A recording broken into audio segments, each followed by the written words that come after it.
Greetings, everyone. This is I'm Right. I'm right. And I'm Jill Cox Cordova. I'm Anthony Cordova. It's raining. It's raining? It's raining. Really? Yes. Okay. I like it because I love the smell of rain. And it's not so much that, it's not like a monsoon or anything. Okay.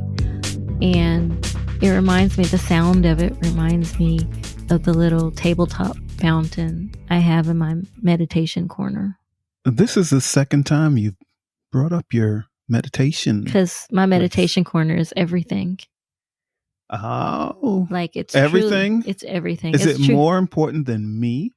Well, no. Then it's not everything. But it's a great way for me to start my day. It's already become a habit for me to do that before I do anything else. Well, fabulous. That's good. So, don't you think I'm a lot more I'm a lot calmer? Today you're a little anxious. No, I'm not. Yes, you are. No, I'm not.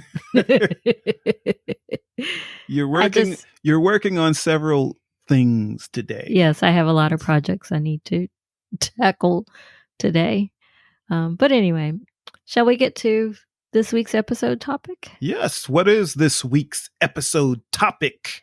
Needs.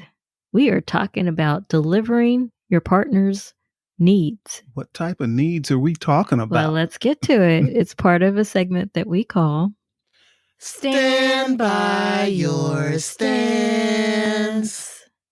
To answer your question, I think it could be anything. But I think the key is to understand the difference between needs and wants.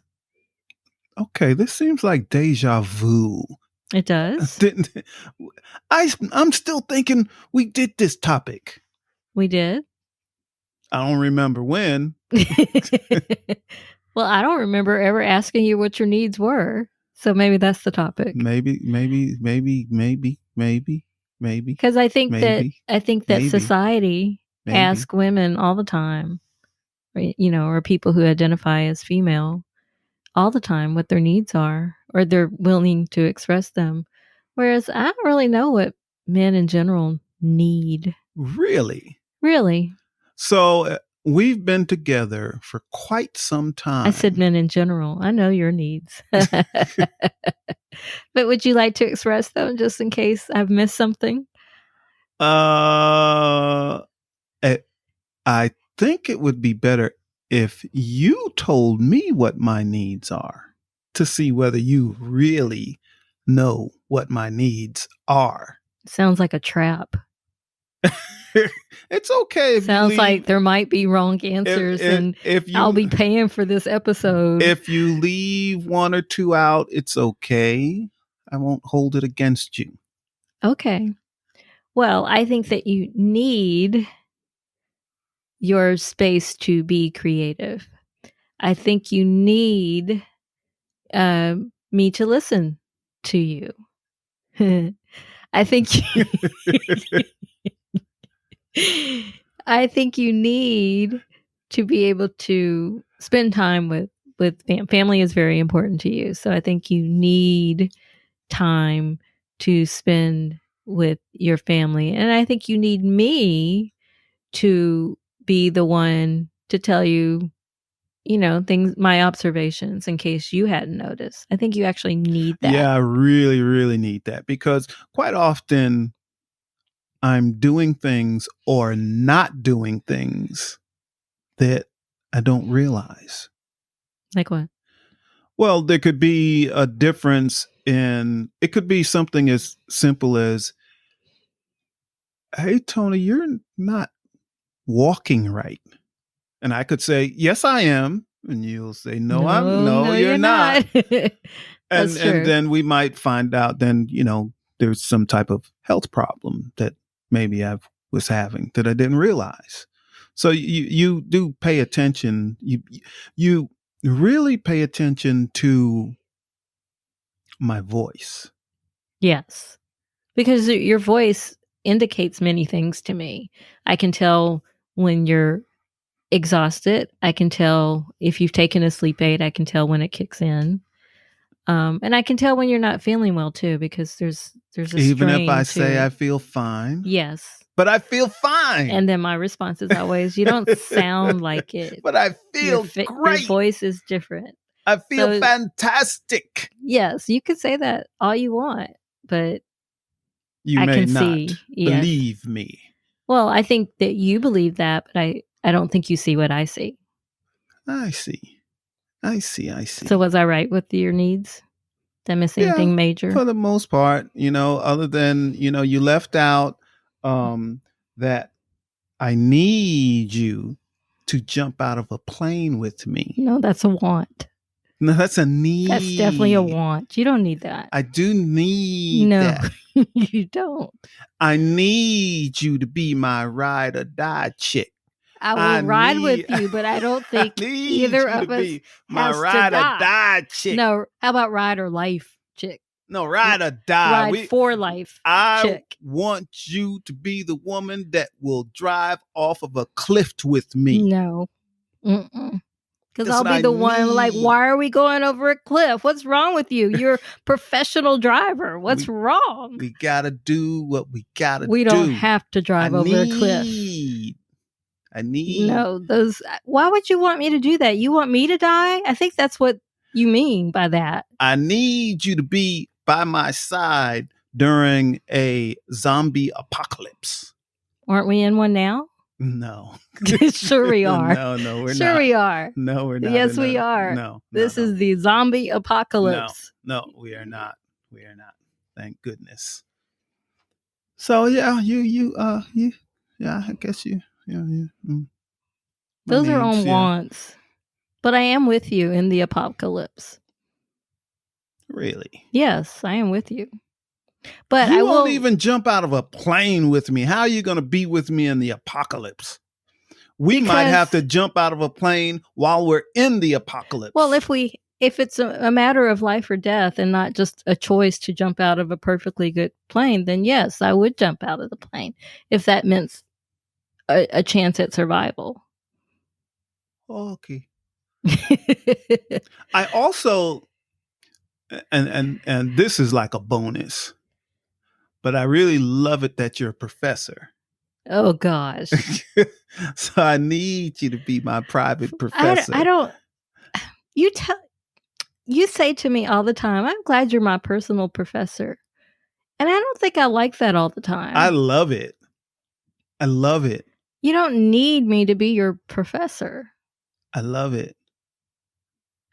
What does that mean to you? Well, as you know, I never completed my higher education. I decided to go into business for myself instead. Yes. So life is a good teacher too. But I did have a degree as an architectural draftsman. I did do some stuff. I don't know. Yes. I don't know. I didn't know what I wanted to do. Anyway, but I do enjoy learning. Yes. But I don't like going to school. But I enjoy Nor do you learning. like taking piano lessons from me. No. We've already established this. but to be my own personal English professor. Now that is something I need. So when I get to an issue, if I'm writing or something, and I can say, Professor Jill. You don't Professor say that. Wife. You don't you don't say that. You don't say either of those things. But you'll say, "Hey, Jill." Yes, and I'll just ask you. Yes. And you'll tell me, bim bam boom, done. Got it. But you do realize that you've been asking me to do that since we were dating, long before I ever became an English professor. I had a plan. I was a professor then too, but I taught journalism. I knew that when we got together that you were a professor. Yes. That's right. So, but I wasn't teaching English. I had a plan. I was teaching journalism. Doesn't matter. I still haven't turned you into a good reporter yet. I'm still working on it. That's not going to happen. So, but I had a plan. So back when we were dating, yes, and you learned that I was a professor. Well, remember when we were dating, I think I was writing poetry or spoken word poetry for maybe a year, maybe a little bit longer. Yes. You were also performing it too. Before I met you, right? Oh, before you met me. Yes. Okay. Yes. Yes. But you were also performing then too. Okay. Okay. That's what you told me. Yeah, I would do stuff around town. Anyway, so, but I knew, wow, now I have a professor. I can get free knowledge. But I was teaching journalism. Doesn't matter. Doesn't matter. I knew you were Then why didn't you learn to be a reporter? Listen, I knew. Which is what I was trying to I knew you were the smartest woman I know. Oh, stop it. Stop it. I am not the smartest woman you know. You know why? Why? You surround yourself with many, many, many smart women. Many, many, many smart women? Yes, you do. Many, many, many, many, many smart women? In fact, you're the type of person that if you don't think someone is smart... You shouldn't say that, Jill. You should not. Okay, I won't finish that thought. But the audience knows where I was going with that. I don't think they know where you were going with that. But do you think I like dumb people? Like being around dumb people? No one is dumb, Jill. Yes. I have met plenty of dumb people. No one is dumb. People have different levels of intelligence. What did you try to get me to call my former boss? It started with dumb. Dumbass? Yes. But that's more of a terminology for someone that may be very intelligent. He wasn't. But they do really. He wasn't. That's my point. But they do really stupid things. You know, a person. You ever hear how a person will say, "Oh, they're book smart, but they don't have any common sense." Yes, but he wasn't either. So he wasn't that either. He wasn't book smart. I don't think his thought process was. He wasn't bright at all. I'm sorry, he just wasn't. He relied on others to tell him what to do because he couldn't think through that himself. In fact, there are many people who don't think for themselves. So how did he become your boss? He knew people. Okay. And he's a man. Okie dokie. And he's a white man, so we won't get into all of that. Okie dokie.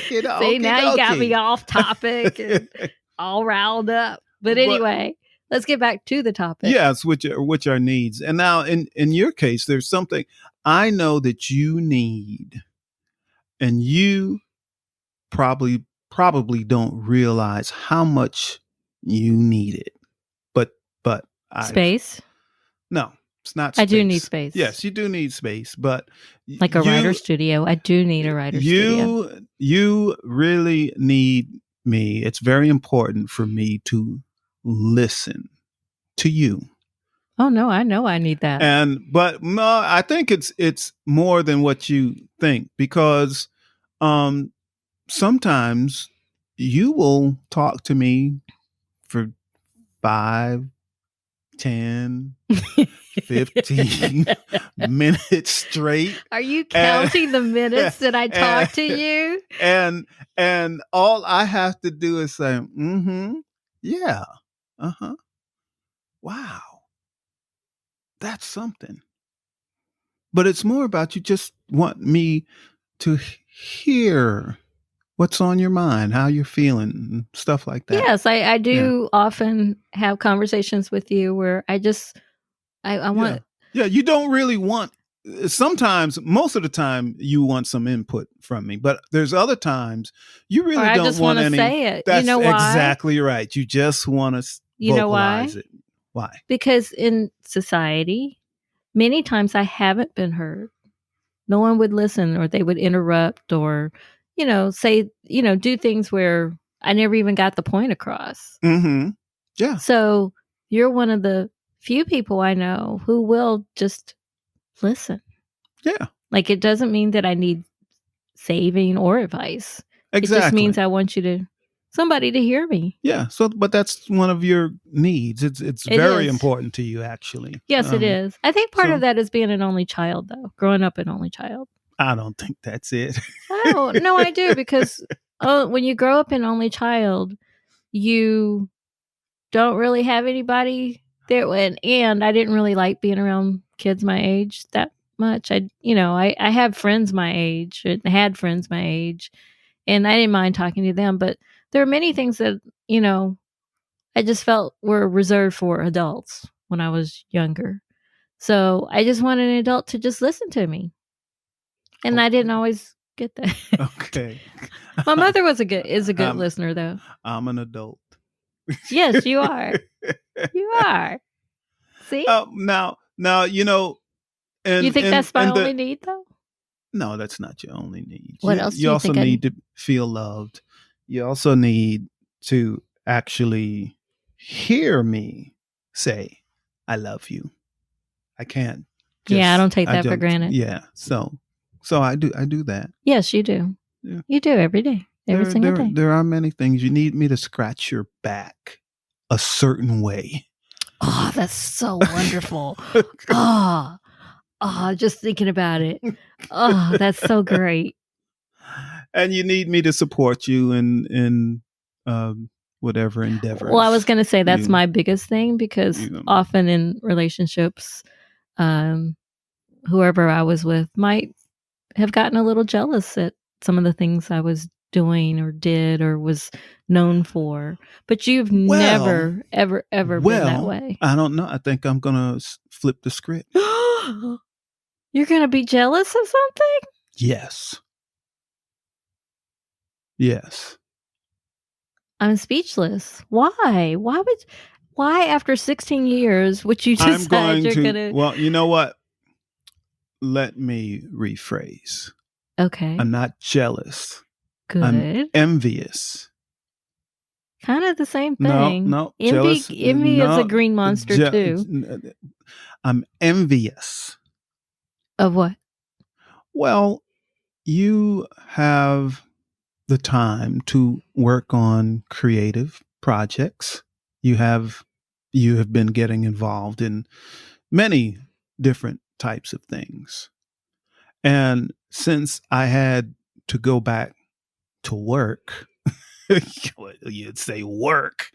This is kind of what next episode is about. You know that, right? No, I don't know that. I don't know what the next episode is about. Well, I do, but okay. Go ahead and say it. But anyway, so I do have more time. I'm envious that you have the time to do those things and that I don't. We'll talk about that in the next segment. Okay. Yeah, because you are actually being really creative these days.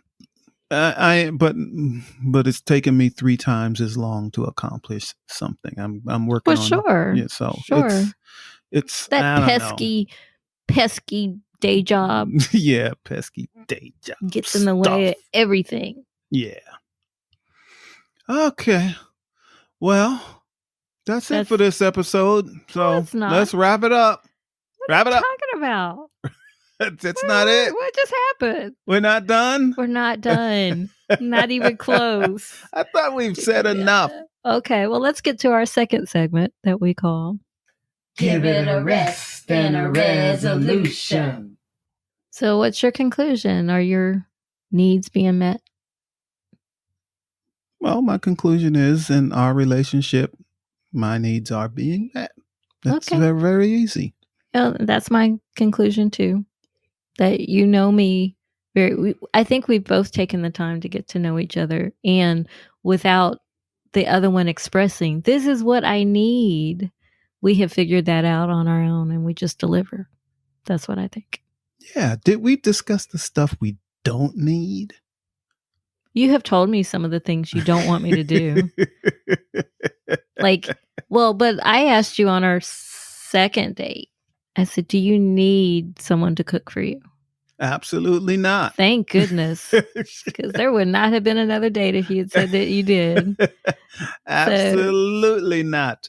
I am an independent man. I could take care of myself. Yes. Long before I met you. Yes, that is true. That is true. So, well, let's get to our third segment that we call I'm trying to help you. Do you have any advice? Yes. And this goes for male or female that's in a relationship. You may think your relationship is like perfect. It's going perfect for you. For you. Okay. For you. Say, is there such a thing? Yes. But it's going well for you. You think everything is fine. Okay. But everything might not be fine. So I think it's very important for a person to go to their partner from time to time and say, hey, is there anything I can do to help you, or anything I can do to help meet your needs that I'm not doing now? Because in general, nobody ever asks that question. That is true. They don't ask it. That is true. So, and sometimes you might assume wrong, right? And you may assume wrong. Exactly. So if you're saying it seems your advice is to check in every now and then, how often would you recommend doing that? Well, it depends what type of relationship they have. I mean, like you and I, we talk all the time. We do? Yeah, we talk like best friends.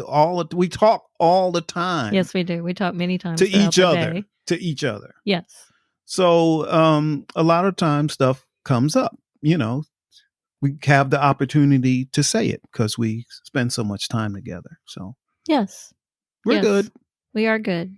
Well, you touch upon an important point when you said we talk to each other about our needs.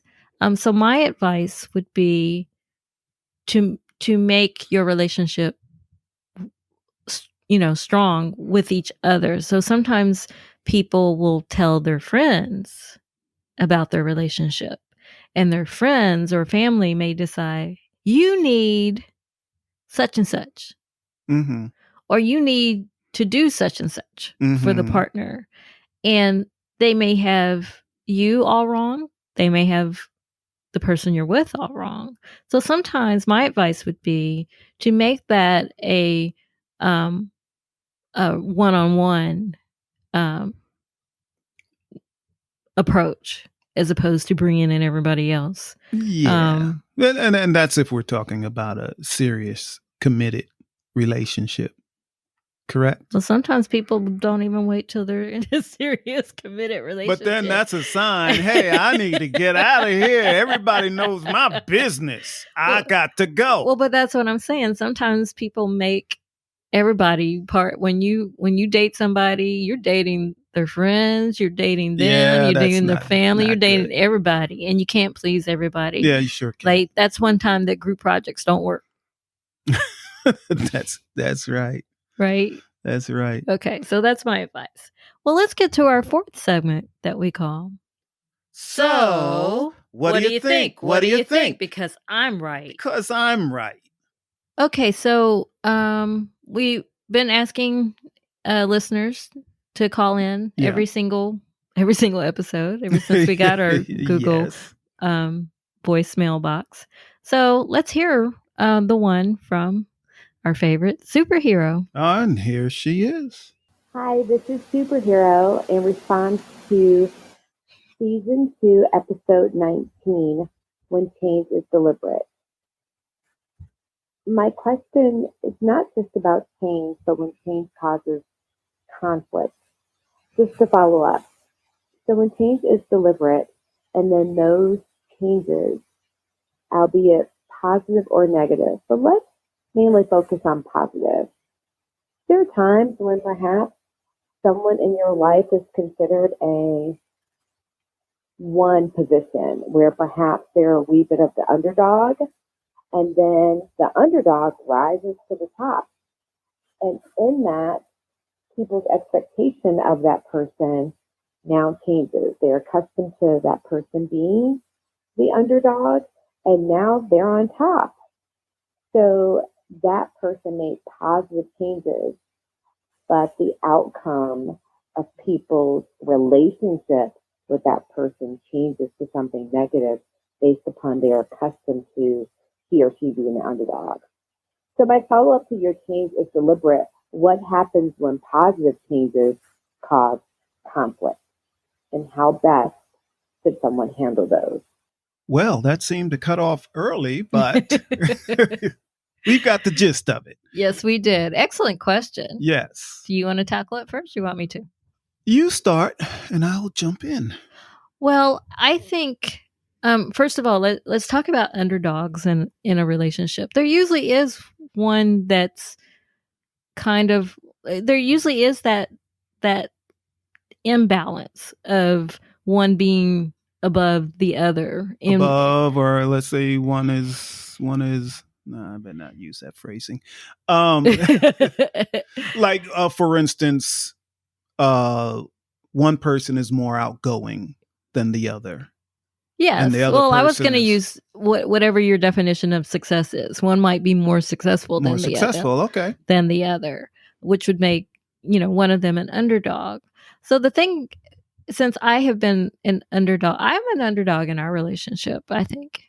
You're crazy. You are crazy. But look, well, regardless of which one I am, the thing about underdogs is that most of them are underestimated. Like I saw a T-shirt that's become my favorite. Is like, underestimate me. That'll be fun. Yeah. Yeah, and that's a true thing. Because I've been underestimated my whole life, and I still am, I'm sure. But I've always used that to my benefit. Yes, that'll be fun. Underestimate me. That'll be fun. They don't see me coming. That's right. That's right. Then they scratch their head. It's like, how did he do that? Yes. So, but in a relationship, though, if one person, the one that wasn't successful as the other, starts becoming successful. And more successful than the person that was always successful. Yes, it does. To Superhero's point, it definitely can cause conflict. Because the one who's always been the successful one, like, whoa, what happened? But if they're in a really great relationship, you applaud their success as well. Yes, but their success is your success. But you know what that tells me? What? There's a competitiveness? The person that was always on top, mm-hmm. and now the other person's on top, and they mm-hmm. feel threatened by that. That shows me that's an insecure person. Absolutely. Even if they seem like, they're this outgoing person, they do everything, but really underneath, they're very insecure about. They want to be the one at the top. Yes. There's no room for both. But that's the only way they can feel good about themselves. Which is, like you said, an insecurity, because especially if you're in a relationship with someone, there's room for both people to be at the top of whatever their game is, whatever their industry is or whatever, right? There's room for all of us. We all have individual talents and gifts, and there's room for all of us to do our thing and to do it well. So if you're in a relationship with someone and you were the underdog, and then you rise to the top and that person has a problem with you, run, as Tony would say. Get out, because it's just going to be a problem from here on. Yeah. And you should not be ashamed of your success. Yeah, but I can tell you who's the underdog in this relationship. Me.